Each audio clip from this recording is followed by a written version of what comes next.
अस्सलाम वालेकुम dear students. आज के लेक्चर में हम बात करेंगे द वेक्टर ऑपरेटर, या फिर हम इसको डेल ऑपरेटर भी बोलते हैं, या फिर हम इसकी जो फिज़िकल सिग्निफिकेंस है उसको हम आज डिस्कस करेंगे, यानी कि physical significance of del operator. ये हमारा आज का टॉपिक है, ठीक है। तो डेल ऑपरेटर ज़्यादा ये मतलब कि छोटी छोटी इसमें भी टर्म्स यूज़ होती हैं, यानी कि डेल ऑपरेटर ये होता है, ठीक है। इसको हम कहाँ कहाँ पर किस तरह से यूज़ कर सकते हैं, ठीक है। तो उस चीज़ को आज हम थोड़ा सा स्टडी करते हैं। तो स्टार्ट करते हैं हम आज का लेक्चर। यहाँ से देखें हमारे पास क्या लिखा हुआ है, the differential operator del defined as, ठीक है। ये जो आपको शेप नज़र आ रही है ना, इसको हम पढ़ते हैं डेल ऑपरेटर, ठीक है। डेल ऑपरेटर, और इसकी जो डिफरेंशियल फॉर्म है वो किस चीज़ के बराबर होती है, इस चीज़ के बराबर होती है, ठीक है। यानी कि डेल किसके बराबर होता है, partial over partial x i plus partial over partial y j plus partial over partial z k. यहाँ पे आई जे के क्या हैं, ये यूनिट वेक्टर्स हैं, ठीक है। तो इसको हम कह देते हैं क्वेश्चन नंबर 1 का भी साथ में हमने नाम दे दिया, ठीक है। ये डेल ऑपरेटर की जो है वो आपके पास है क्या है, इसको डेफिनेशन से लगा लिया, मैथमेटिकल डेफिनेशन, ठीक है।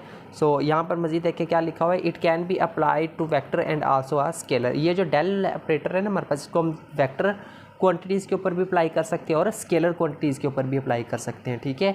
It has all the properties which a vector can possess. जो डेल ऑपरेटर होता है ना, इसके अंदर वो तमाम प्रॉपर्टीज़ पाई जाती हैं जो कि एक वेक्टर क्वांटिटी के अंदर पाई जाती हैं, ठीक है। तो नेक्स्ट देखें यहाँ पर मज़ीद क्या लिखते हैं, if we apply operator del to scalar phi then, ठीक है। अगर हम किसी भी डेल ऑपरेटर को स्केलर फंक्शन फाई के ऊपर अगर हम अप्लाई करें तो फिर हमारे पास रिलेशन क्या बनता है, फिर हमारे पास ये वाला रिलेशन, यानी कि del phi is equal to partial phi over partial x unit vector i plus partial phi over partial y unit vector j plus partial phi over partial z unit vector k, ठीक है। इसको हमने कह दिया equation number 2, okay. Next है इसकी कुछ applications की अगर हम बात करें, ठीक है। तो importance and applications, the del operator can be act as a in 4 ways, ठीक है। तो डेल ऑपरेटर को हम 4 वेज में हम इसको यूज़ कर सकते हैं, ठीक है। सबसे पहला क्या है, ऑन स्केलर फंक्शन, यानी कि डेल ऑपरेटर को हम किसी भी स्केलर फंक्शन के ऊपर भी यूज़ कर सकते हैं। किस तरह से, जैसे यहाँ पर देखे पड़ा है, अगर हम डेल ऑपरेटर को यानी कि डेल फाई, अगर किसी यहाँ पे जो डेल है ये वेक्टर डेल ऑपरेटर है ना, और जो फाई है ये हमारे पास एक स्केलर फंक्शन है, ठीक है। अगर डेल ऑपरेटर को अगर हम स्केलर फंक्शन के ऊपर अप्लाई करेंगे तो फिर हम उसको क्या पढ़ेंगे, ग्रेडियंट ऑफ स्केलर, ठीक है। ये मैं आपको स्केलर्स और वेक्टर्स वाला जो हमारे पास जो नेक्स्ट लेक्चर में आपको एक्सप्लेन करूंगा कि स्केलर फील्ड क्या होती है, वेक्टर फील्ड, उसमें मैं मज़ीद डिटेल में बताऊंगा इनके बारे में, ठीक है। तो फिलहाल आप याद रखें कि डेल ऑपरेटर को अगर हम किसी भी स्केलर फंक्शन पर अप्लाई करें कुछ इस तरह से, यानी कि दरमियान में, इन दोनों के दरमियान देखिए कोई साइन नहीं है, ना डॉट है, ना मल्टीप्लाई है, ना कुछ और है, तब हम इसको क्या पढ़ेंगे, ग्रेडियंट ऑफ स्केलर पढ़ेंगे, ठीक है। ये स्पेस कोऑर्डिनेट्स को डोनेट कर रहा है। तो इसी तरह जो सेकंड इसका जो है वो हम कहाँ पे इसको यूज़ करते हैं, ऑन वेक्टर फंक्शन, यानी कि वेक्टर फंक्शंस के ऊपर भी हम इसको यूज़ कर सकते हैं। वेक्टर फंक्शंस के ऊपर हम इसको किस तरह से यूज़ करेंगे, ये कोई भी अगर हमारे पास v जो है वो एक वेक्टर फंक्शन है, ठीक है, तो हम डेल डॉट v की फॉर्म में इसको अप्लाई करेंगे, ठीक है। अगर हमने स्केलर फंक्शन पर इसको यूज़ करना होता है दरमियान में कोई साइन नहीं लगाना, ठीक है। अगर हमने वेक्टर फंक्शन पर इसको अगर हमने यूज़ करना हो तो दरमियान में क्या आएगा, डॉट हम लगाएंगे, ठीक है। और इसको पढ़ेंगे क्या, फिर डाइवर्जेंस ऑफ वेक्टर। याद रखिएगा, अगर डेल v लिखा होता तो फिर हम पढ़ते इसको ग्रेडियंट ऑफ स्केलर, अगर डेल डॉट v लिखा है और ऊपर एरो हेड का निशान है तो फिर हम इसको पढ़ेंगे डाइवर्जेंस ऑफ वेक्टर, ठीक है। नेक्स्ट यहाँ पे देखें क्या कह रहा है, अब on a vector function v विया डॉट प्रोडक्ट, यानी कि अगर हमने वेक्टर फंक्शन पर डेल ऑपरेटर को यूज़ करना हो तो हम किसकी मदद से करते हैं, डॉट पुट करके हम इसको यूज़ करते हैं, ठीक है।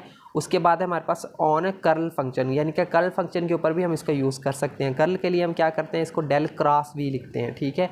तब हम इसको क्या पढ़ेंगे, कर्ल ऑफ v, ठीक है। या इस जगह पर हम इसको क्या पढ़ेंगे, कर्ल ऑफ v। अगर डेल क्रॉस v लिखा हो तो फिर इसका मतलब हम उस फंक्शन की क्या ले रहे हैं, कर ले रहे हैं, ठीक है। तो इन ये सारी चीज़ें मैं नेक्स्ट लेक्चर में मज़ीद डिटेल में डिस्कस करूँगा। अभी फ़िलहाल आप लोग कंसेप्ट वाइज इसको अच्छे से पॉइंट आउट करते रहना, ठीक है। यहाँ पर देखिए मज़ीद ऑन वेक्टर फंक्शन v विया क्रॉस प्रोडक्ट, यानी कि अगर हमने वेक्टर फंक्शन पर अगर हम क्रॉस प्रोडक्ट के थ्रू अगर हम अप्लाई करेंगे डेल ऑपरेटर को, फिर हम उसको क्या पढ़ेंगे, द कर्ल ऑफ वेक्टर। तो याद रखिएगा, अगर सिंपल हमारे पास अगर लिखा हो ना डेल v, फिर हम पढ़ेंगे इसको ग्रेडियंट ऑफ v, ठीक है। अगर हमने लिखा हो डेल डॉट v, फिर हम इसको पढ़ेंगे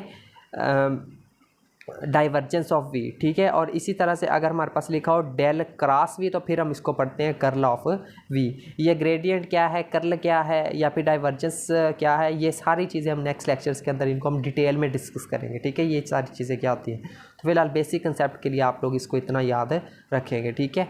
तो इसी तरह इसको जो है वो हम लैप्लासियन फंक्शन के तौर पर भी इस्तेमाल कर सकते हैं। कब, जब अगर हम डेल को डेल से मल्टीप्लाई कर दें, यानी कि डेल ऑपरेटर पर ही अप्लाई कर दें, तो फिर वो हमारे पास क्या कहलाता है, लैप्लासियन फंक्शन कहलाता है, या फिर उसको हम लैप्लासियन ऑपरेटर भी बोलते हैं। और उसको डोनेट किससे करते हैं, डेल स्क्वायर से डोनेट करते हैं। ठीक है, तो ये होता है। ठीक है, अब नेक्स्ट लेक्चर में हम देखें डिस्कस करेंगे ग्रेडियंट ऑफ अ स्केलर से क्या मुराद है। ठीक है, तो जो अभी ऊपर बात करें तो फिलहाल आज का लेक्चर, क्योंकि हमारा यही था कि फिजिकल सिग्निफिकेंस हमने बतानी थी डेल ऑपरेटर की, तो यहाँ से हमें पता चलता है कि डेल ऑपरेटर को हम काफ़ी जगहों पर इस्तेमाल कर सकते हैं। ठीक है, यानी कि एज अ ग्रेडियंट हम इसको इस्तेमाल कर सकते हैं, एज अ डाइवर्जेंस अगर किसी वेक्टर फील्ड की या स्केलर फील्ड की लेनी हो फिर भी हम इसको यूज़ कर सकते हैं। ठीक है, अगर किसी फंक्शन की अगर हमने कर लेनी हो तब भी हम इसका यूज़ करते हैं। ठीक है, और लैप्लासियन ऑपरेटर के थ्रू भी इसको हम इस्तेमाल करते हैं। ठीक है, तो ये था हमारा आज का lecture, physical significance of del operator.